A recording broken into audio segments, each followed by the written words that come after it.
नमस्कार दोस्तों, स्वागत है आप सभी का सीजीपीएससी नॉलेज हब के इस यूट्यूब चैनल पर, जहां पर आपको काफी सारे नॉलेजेबल वीडियोस मिलते हैं, जिसके माध्यम से आप जो है प्रतियोगी परीक्षाओं की भी तैयारी कर सकते हैं और अपने नॉलेज को इम्प्रूव भी कर सकते हैं। आज हम यहाँ पे बात करेंगे सीजीपीएससी और एडीओ जैसे पेपर में आने वाले ग्रामीण विकास की कुछ योजनाओं के बारे में। उसके अलावा हम बात करेंगे समसामयिक मुद्दों पर जो हाल ही में चर्चित रहे हैं। तो ये सारी चीजें जो हाईलाइटेड पॉइंट है उस पर हम जो है पूरा चर्चा करेंगे। डिटेल में ये पूरी स्टडी रहेगी। जो इसमें से इंपॉर्टेंट चीजें होगी, जो एग्जाम पॉइंट ऑफ व्यू से भी इंपॉर्टेंट है, वो आपको यहाँ पे बता दिया जाएगा। साथ ही आप चाहें तो हमें जो है सोशल मीडिया नेटवर्क पे फॉलो कर सकते हैं। इससे आपको फायदा क्या होगा कि आपको हमारे चैनल के जुड़े हुए वीडियोस के बारे में जानकारी जो है समय पर मिलते रहेगी। जैसे आप फेसबुक, ट्विटर, उसके अलावा टेलीग्राम, आपका इंस्टाग्राम, यूट्यूब सभी जगह पे जुड़ सकते हैं। यूट्यूब पर चैनल को सब्सक्राइब करना मत भूलिएगा, वीडियो को शेयर करना मत भूलिएगा और पसंद आए तो लाइक शेयर जरूर कर दीजिएगा। चलिए हम स्टार्ट करते हैं बिना समय गंवाए हमारी पहली चीज पे, जो है गोधन न्याय योजना।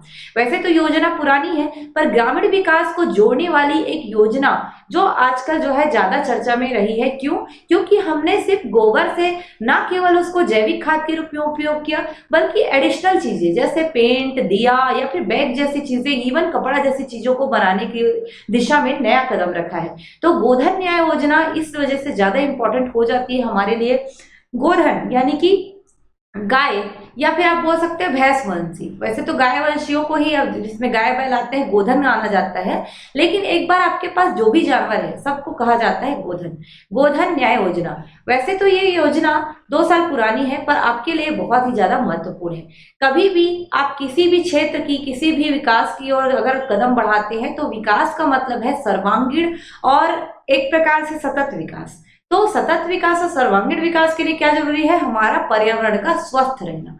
तो पर्यावरण के स्वस्थ रहने, मिट्टी का जो स्वास्थ्य है वो अच्छा रहे, इसके लिए गोधन न्याय योजना शुरुआती तौर पे तय की गई। क्योंकि गोधन का पहला जो उद्देश्य था इस योजना का, वो था जैविक खाद बनाना। तो ध्यान रखिएगा, सुराजी गांव योजना, जिसके तहत आपको गांव में जो सुधार है, ग्रामीण विकास योजना के अंतर्गत ही आता है सुराजी गांव योजना। गांव का सुधार करने के लिए सबसे पहले तो नरवा घुरवा बाड़ी कार्यक्रम जो है शुरुआत किया गया। इसके तहत गोठानों की स्थापना की गई। गोठान जहां पे गाय रहते थे, गाय को रखा जाता था। इसी के अंतर्गत ही गोधन न्याय योजना जो है शुरू हुई, जो एक प्रकार की गोबर की खरीदी और बिक्री हेतु लाई गई योजना थी। इस योजना का अगर शुभारंभ देखें तो हरेली के दिन हुआ था 20 जुलाई 2020।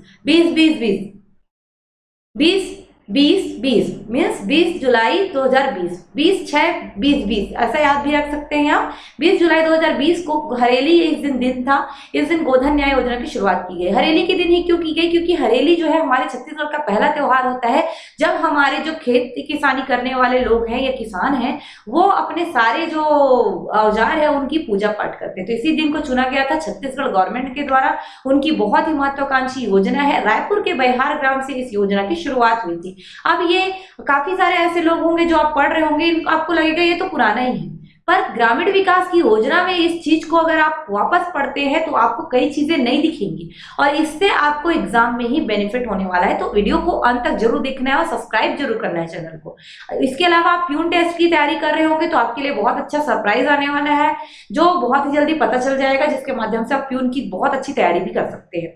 चलिए आगे बढ़ते हैं। इस पर हम जो हमारा गोधन न्याय योजना है, इसी पर ही उद्देश्य देखिए। उद्देश्य है पशुपालकों की आय में वृद्धि। कैसे? जब आप स्थानीय स्तर पर जैविक खाद की उपलब्धता सुनिश्चित करेंगे तो अल्टीमेटली पशुपालक जो उस गायों को, गोधन को पाल रहे हैं, उनको फायदा होगा, क्योंकि वो अपने गोबर को बेचेंगे। उसके अलावा पशुधन की खुली चराई, या जो पशुओं का एक्सीडेंट होता है, देखे होंगे आप, जब खुली चराई करने के लिए पशु इधर उधर भटकते हैं तो काफी ज्यादा एक्सीडेंट होते हैं, तो ये सारे भी रुकेंगे। उसके अलावा जैविक खेती बढ़ेगी। क्यों? क्योंकि जितनी ज्यादा आप जैविक खेती करेंगे, रासायनिक उर्वरकों का जो प्रयोग है वो क्या हो जाएगा? कम हो जाएगा, जिससे मिट्टी का स्वास्थ्य बना रहेगा। मिट्टी का जो उपजाऊपन है वो कम नहीं होगा। विष रहित खाद्य पदार्थों की उपलब्धता होगी। क्यों? हर दिन हम कहीं ना कहीं थोड़ी थोड़ी मात्रा में आज जहर ले रहे हैं किसी न किसी माध्यम से, चाहे वो खाद्य पदार्थ ही क्यों ना हो। हम नहीं जानते कि हम जो खा रहे हैं वो कैसे खाद में उगाया गया है। तो ध्यान रहिएगा, विष रहित खाद्य पदार्थों की उपलब्धता ये सुनिश्चित हो सकेगी जब इंसान जैविक खादों का उपयोग करना चालू कर देगा। भूमि उर्वरता सुधार जिसके बारे में पहले बात कर चुके हैं। और जो लास्ट है और एक बोल सकते हैं इंपॉर्टेंट जो है, उस योजना को उद्देश्य को रखना जरूरी है, जो है स्व सहायता समूह। स्व सहायता समूह के लिए एक रोजगार का अवसर भी इससे उत्पन्न किया जा सकता है, जिससे ग्रामीणों की आय में वृद्धि की जा सकेगी। अभी बात करते हैं आगे और गोधन योजना के बारे में, जो इंपॉर्टेंट है, जैसे गोबर खरीदने की प्रक्रिया। अब देखिए, वैसे तो आजकल कूट वाले प्रश्न क्या है, हाईलाइटेड रहते हैं, तो ये सारी चीजों को डिटेल में पढ़ने से क्या होगा, आपको कूट वाले प्रश्नों में स्टेटमेंट में दिया रहेगा, उसमें से चूज करने में आसानी होगी। तो बिल्कुल पढ़ लीजिए। गौठान समितियों द्वारा गोबर खरीदा जाएगा, और ये भी उसी पंचायत द्वारा खरीदा जाएगा जिस पंचायत के लिए गौठान समिति गठित की गई है, और उस पंचायत के लोग ही वहां पे आके मतलब बेच सकते हैं अपने गोबर को। जो पशुपालक है वो स्वैच्छिक रूप से गोबर का विक्रय कर सकते हैं, उनको कोई फोर्स नहीं किया जाएगा।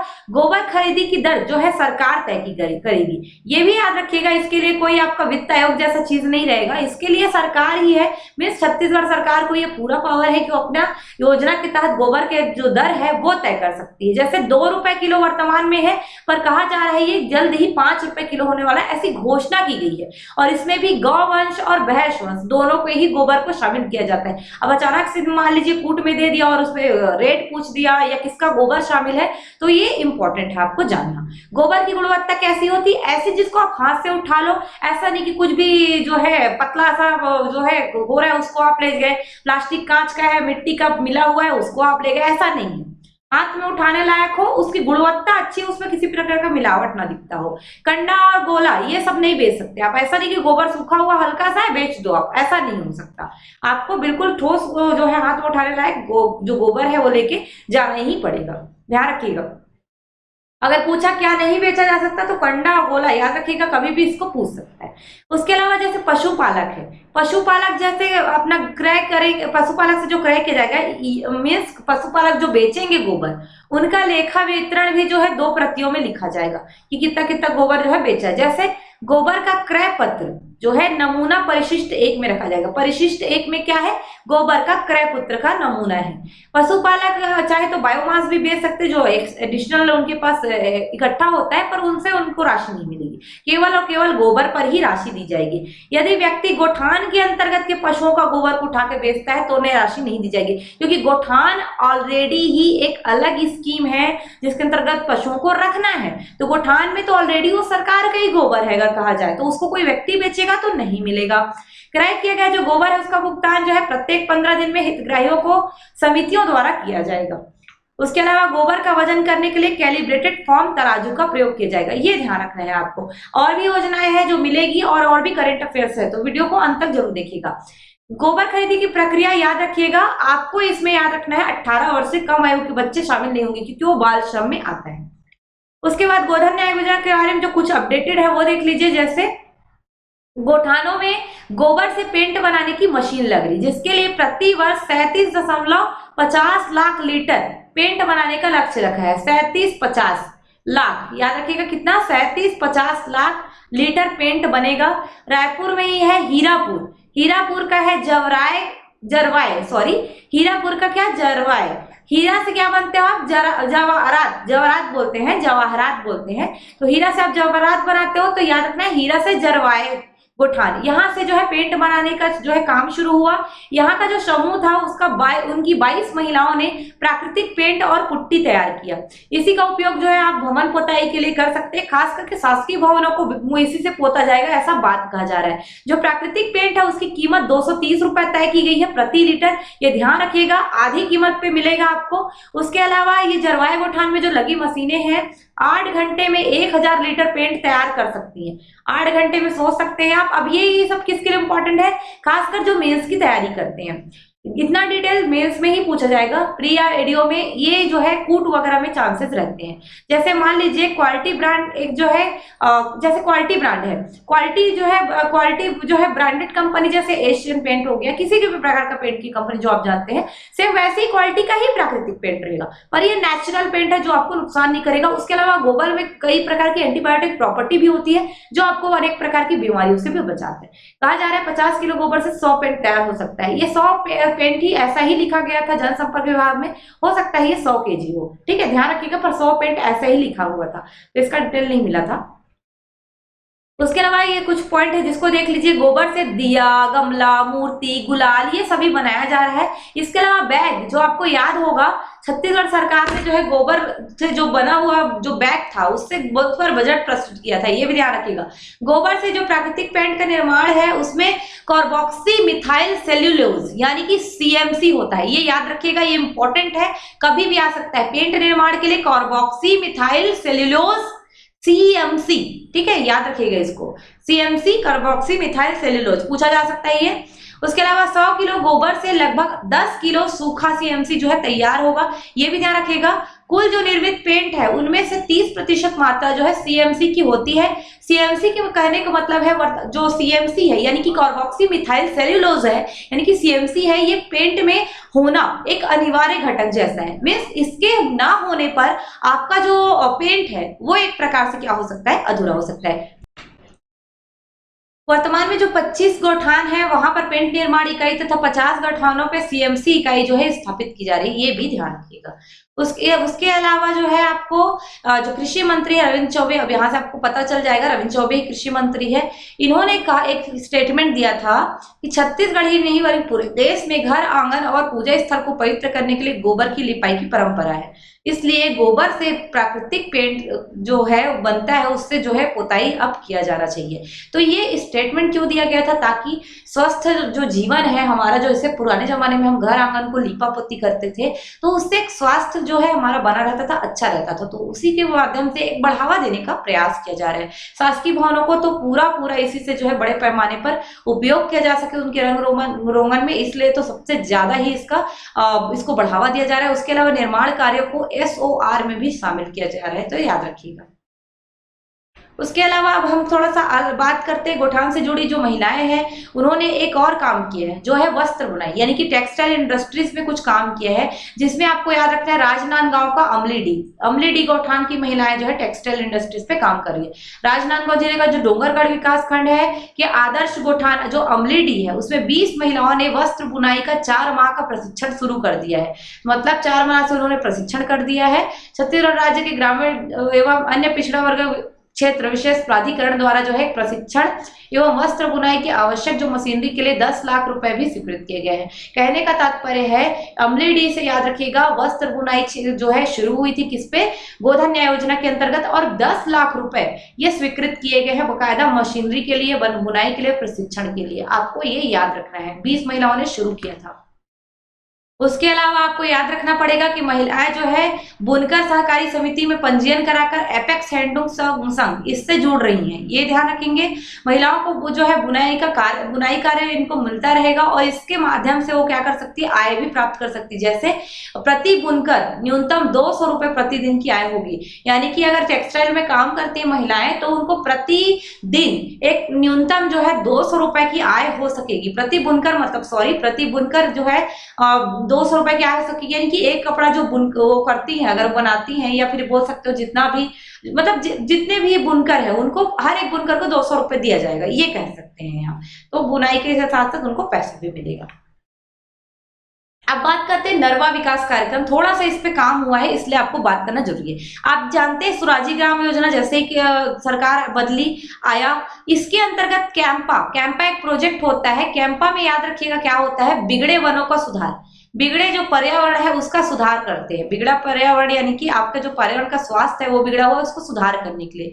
तो इसके लिए एक नरवा विकास कार्यक्रम के अंतर्गत कार्य योजना 2021-22 के लिए आई थी, उसमें 392 करोड़ रुपए से अधिक राशि स्वीकृत की गई थी। इसकी राशि पूछ सकती है, आपको ध्यान रखिएगा। उसके अलावा 1962 नालों के 8.17 लाख हेक्टेयर जल ग्रहण क्षेत्र में लगभग 38 लाख भूजल संरक्षण संबंधी संरचनाओं का निर्माण ये प्रगति पर है। तो ये पैसा जो है इन्हीं जो संरचनाएं हैं जो जल संरक्षण संबंधी उसी में क्या किया जाएगा, खर्च किया जाएगा, इसको ध्यान रखेंगे। उसके अलावा वन एवं जलवायु परिवर्तन मंत्री जो है हमारे अभी वर्तमान में मोहम्मद अकबर, छत्तीसगढ़ की बात कर रहे हैं।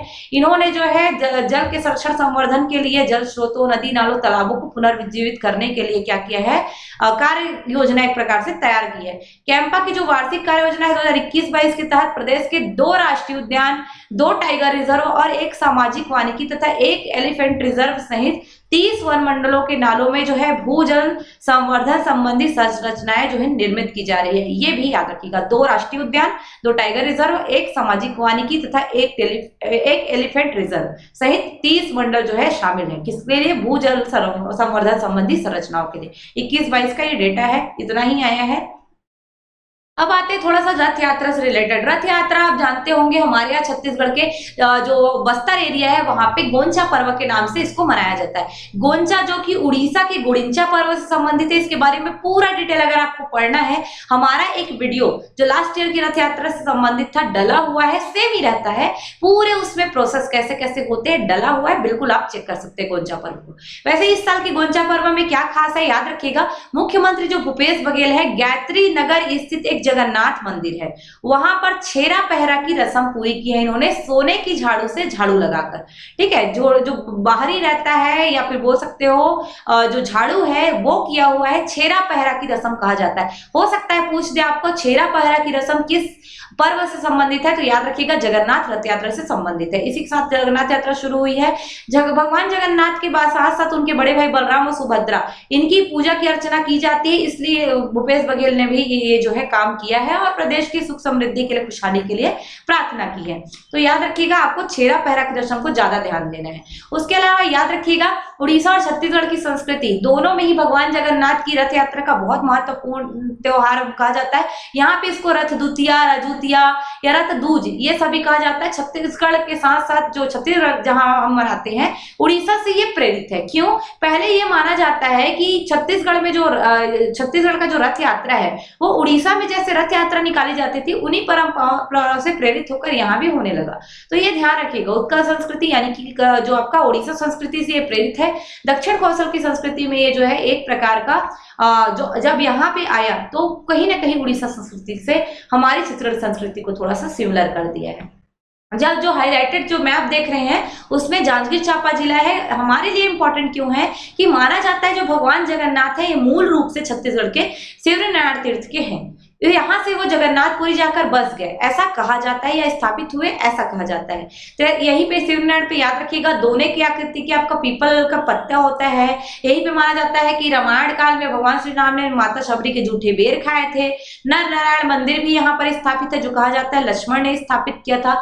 उसके अलावा यहाँ पे लाखा चौर मंदिर वगैरह जो है शिवनारायण पे तो नहीं है, पर आपको जांजगीर चांपा में ही अलग से दिख जाएगा, जो खरवदौली क्षेत्र में आपको मिलेगा, इंपॉर्टेंट है। पर नर नारायण मंदिर उसके अलावा आपका जो इंपॉर्टेंट है ये ध्यान रखना है आपको, पीपल के पत्ते भी दोनों जैसे होते हैं इसमें, ये भी ध्यान रखना है, इंपॉर्टेंट है। उसके अलावा इसमें त्रिवेणी संगम भी है क्योंकि महानदी शिवनाथ और जोग का एक प्रकार से यहाँ पे मिलन होता है। अब नेक्स्ट हाईलाइटेड जगह है ये आपको दिख रहा है, ये गरियाबंद है। यहाँ से क्या इंपॉर्टेंट देख लेते हैं। देवभोग क्षेत्र ये भगवान जगन्नाथ से जुड़ा है। क्यों? क्योंकि ऐसा माना जाता है कि जो खिचड़ी जो है आपका पूरी भेजी जाती है वर्तमान में वो देवभोग चावल की ही भेजी जाती है और यहीं पे वो चावल होता है जहां से पकता है। कहते हैं इसमें ऐसी मान्यता है कि नीचे का चावल नहीं पकता लेकिन ऊपर से चावल पकते पकते आता है। तो ध्यान रखना नीचे का पका ही नहीं रहता है, ऐसा माना जाता है। तो ये शिवनारायण से पूरी जाके बस गए और उनके लिए भोग कहाँ से जाने लगा? देवभोग से। तो देवभोग मतलब देवता को चढ़ाने वाला भोग कहाँ से भेजे जाने लगा? हमारे गरियाबंद के देवभोग से। उसके अलावा जो हाईलाइटेड पॉइंट जो मैप में देख रहे हैं वो जगह है बस्तर। बस्तर की तो अपनी अनूठी परंपरा रही है, जानते हैं आप, इतिहास से भरपूर है ये जो जगह है। तो हुआ क्या था सन 1408, अगर अप्रॉक्स डेट आपको नहीं याद होता तो 15वीं शताब्दी के पूर्वार्ध में बोल सकते हैं, शुरुआत में राजा रहते हैं बस्तर के पुरुषोत्तम देव। इन्होंने पुरी जाकर भगवान जगन्नाथ से आशीर्वाद प्राप्त करने के लिए पैदल यात्रा की थी। कहते हैं जब ये पैदल यात्रा करके गए तब वहां के पुजारी को स्वप्न में जो है भगवान जगन्नाथ आए और कहा कि आप राजा को क्या करेंगे? भेंट करेंगे। 16 पहियों वाला रथ इनको भेंट करने की बात कही गई। उसके बाद इनको भेंट स्वरूप वहां के राजा ने जो है रथ दिया और रथ लेकर जब आए तब जगदलपुर में यानी कि बस्तर में आपका इनका धन्य धान से स्वागत किया गया। बहुत ही जोर शोर में नृत्य करते हुए स्वागत किया गया यहाँ के स्थानीय लोगों द्वारा, इसलिए इसको नृत्य को गोंचा नृत्य कहा जाने लगा। और चूंकि गुड़िंचा पर्व से में ये गए थे तो गुड़िंचा पर्व के साथ साथ इस जो रथ यात्रा जो शुरुआत हुई रथ लेकर आए वो शुरुआत हुई उनको गोंचा पर्व के नाम से जाने लगा। और बस्तर का ये जो त्योहार है गोंचा पर्व वो पूरा विश्व प्रसिद्ध है। तो आज भी गोंचा पर्व मनाया जाता है, काफी अच्छा दिखता है, काफी मतलब एक बहुत बोल सकते हैं आप काफी प्यारा माहौल रहता है। तुपकी से सलामी देना, पेंगू से जो बच्चे एक दूसरे को मारते हैं, इवन जो आसपास जाने आने वाले लोगों को भी इससे मारा जाता है। बस एक फन के लिए भी, और एक जगन्नाथ स्वामी को सलामी देने के नाम से किया जाता है। लोग बुरा भी कई मान जाते हैं, कई नहीं मानते हैं, सभी जानते हैं, तो ये रहता है। उसके अलावा गोंचा पर्व के बारे में और भी बहुत सारी डिटेल आपको हमारी सेपरेट वीडियो में मिल जाएगी। चलिए बात करते हैं थोड़ा सा कोरिया जिला का। उत्तर छत्तीसगढ़ में कोरिया है, यहाँ पर भी एक पौड़ी जो ग्राम है वहां पर भगवान जगन्नाथ का मंदिर स्थित है, जो बहुत ही ज्यादा फेमस है। याद रखिएगा, पौड़ी जगन्नाथ का मंदिर वर्तमान में कोरिया में ही आता है, ये भी ध्यान रखिएगा। कल को चेंज हो सकता है, पर अभी वर्तमान में कोरिया में ही है। उसके अलावा ध्यान रखिएगा जो यहाँ पे और जो है छत्तीसगढ़ में भी भगवान जगन्नाथ के जो प्रसाद है उसमें मूंग का प्रसाद और चना इसका ही दिया जाता है। गोंचा पर्व में भी मूंग चना का ही प्रसाद दिया जाता है, ये भी याद रखिएगा। इससे क्या फायदा है तो आप जानते होंगे, मूंग और चना आपके स्वास्थ्य को बढ़ाने वाले कारक होते हैं, तो आपके लिए बहुत ही इंपॉर्टेंट है वो भी। तो प्रसाद के साथ साथ हम एक प्रकार से क्या दे रहे हैं, स्वास्थ्य के लिए अच्छा चीज दे रहे हैं। चलिए फसल बीमा योजना का कुछ बात आया है उसको भी देख लेते हैं। ये थोड़ा करंट से रिलेटेड ये भी है, गोंचा पर्व और फसल बीमा योजना दोनों करंट से रिलेटेड है। इवन फसल बीमा योजना आपके ग्रामीण विकास योजना से भी रिलेटेड है। खरीफ फसलों पर जो है असामयिक जो प्राकृतिक आपदा है, यानी कि अचानक से बाढ़ आ जाना, अचानक से सूखा पड़ जाना, ऐसी स्थिति में जो हानि और क्षति होती है उससे किसानों को क्या फायदा पहुंचाया जाएगा, इसके लिए आता है फसल बीमा योजना। प्रधानमंत्री फसल बीमा योजना चूंकि भारत सरकार की योजना है, इसके लिए किसानों को वित्तीय सहायता उपलब्ध किया जाता है जब उनके फसल क्या हो जाते हैं, किसी भी प्रकार से नष्ट हो जाते हैं। तो उनकी आय को सुदृढ़ करने के लिए प्रधानमंत्री ने फसल बीमा योजना जो है शुरू की है। इस योजना के तहत किसान खरीफ फसल का जो बीमा है 15 जुलाई तक करा सकेंगे। ये हो सकता है डेट पूछते, ये इसको ध्यान रखिएगा, 25 जुलाई तक का 15 जुलाई तक का ये डेट इस साल का मिला हुआ है। 2022 में कब तक का है, 15 जुलाई तक का है। योजना के अंतर्गत याद रखिएगा, खरीफ फसल के लिए जो प्रीमियम राशि है उसका मात्र 2% ही देना पड़ेगा, ये बिल्कुल ध्यान रखिएगा। खरीफ के अंतर्गत सिंचित धान, असिंचित धान, मक्का, मूंगफली, सोयाबीन, अरहर, मूंग, उड़द की फसलें अधिसूचित की गई है। इन फसलों को याद कर लीजिएगा। अगर ग्रीन पॉइंट में नहीं दिख रहा होगा तो नेक्स्ट टाइम से हम इसको सुधार करेंगे। बिल्कुल ये हाईलाइटेड पॉइंट जो है इसको ध्यान दीजिएगा, ये काम है आपका। उसके अलावा बीमा इकाई का क्षेत्र होगा ग्राम, यानी कि गांव के जो क्षेत्र है वहां पे ही बीमा किया जाएगा, वहां के किसानों का ही बीमा होगा, ये भी ध्यान रखिएगा। जो पुनर्गठित मौसम फसल आधारित जो फसल है उन पर भी बीमा किया जाए, उद्यानिकी फसलों के भी बीमा किया जा सकता है, जिसके लिए प्रीमियम राशि जो बीमा राशि है उसका 5% निर्धारित किया गया। जो प्रीमियम पटाएंगे किसान वो 5% रहेगा। रबी के लिए मतलब खरीफ फसल के लिए 2% और उद्यानिकी के लिए 5%, ये ध्यान रखना है। उद्यानिकी फसल जैसे टमाटर, बैगन, अमरूद, केला, पपीता, मिर्च, अदरक, ये सारी चीजें उद्यानिकी में आता है। ये भी 15 जुलाई तक होगा इसका रजिस्ट्रेशन, ध्यान दीजिएगा। लास्ट में ये जितना योजना मैंने बताया है, ये मेरा शुरुआत था थोड़ा सा योजनाओं को लेने आने की। मैं कोशिश करूंगी कि आपके लिए योजनाओं में कुछ अच्छा चीज ला सकूं जो आपको आने वाले एग्जाम में फायदेमंद हो, और इसमें बहुत ही ज्यादा डिटेल पे होगी। हो सकता है 2-3 पार्ट में वीडियो आए, काफी ज्यादा मैं डिटेल में उसको लाने वाली हूँ। बिल्कुल आप हमारे चैनल के साथ जुड़े रहिएगा। हमारे जो चैनल है उसका जो आपका अधिकारी बोल सकते हैं, ये चैनल का जो है यहाँ पे प्ले स्टोर पे एक ऐप है CGPSC नॉलेज हब के नाम से, वहां पे डेली टेस्ट किए जाते हैं। टेस्ट सीरीज भी वहां पे आयोजित किया जाएगा, बाकी बहुत सारी चीजें वहां पे मिलती है। उसमें टेस्ट नंबर 70 का रिजल्ट आ चुका है जो GS से रिलेटेड था।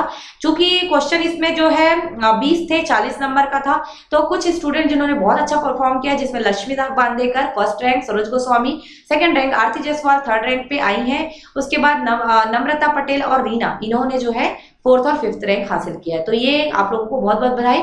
नेक्स्ट का रिजल्ट जो है सर देंगे, तो आप तब तक के लिए जुड़े रहिए। Thank you. जय जोहार, जय छत्तीसगढ़।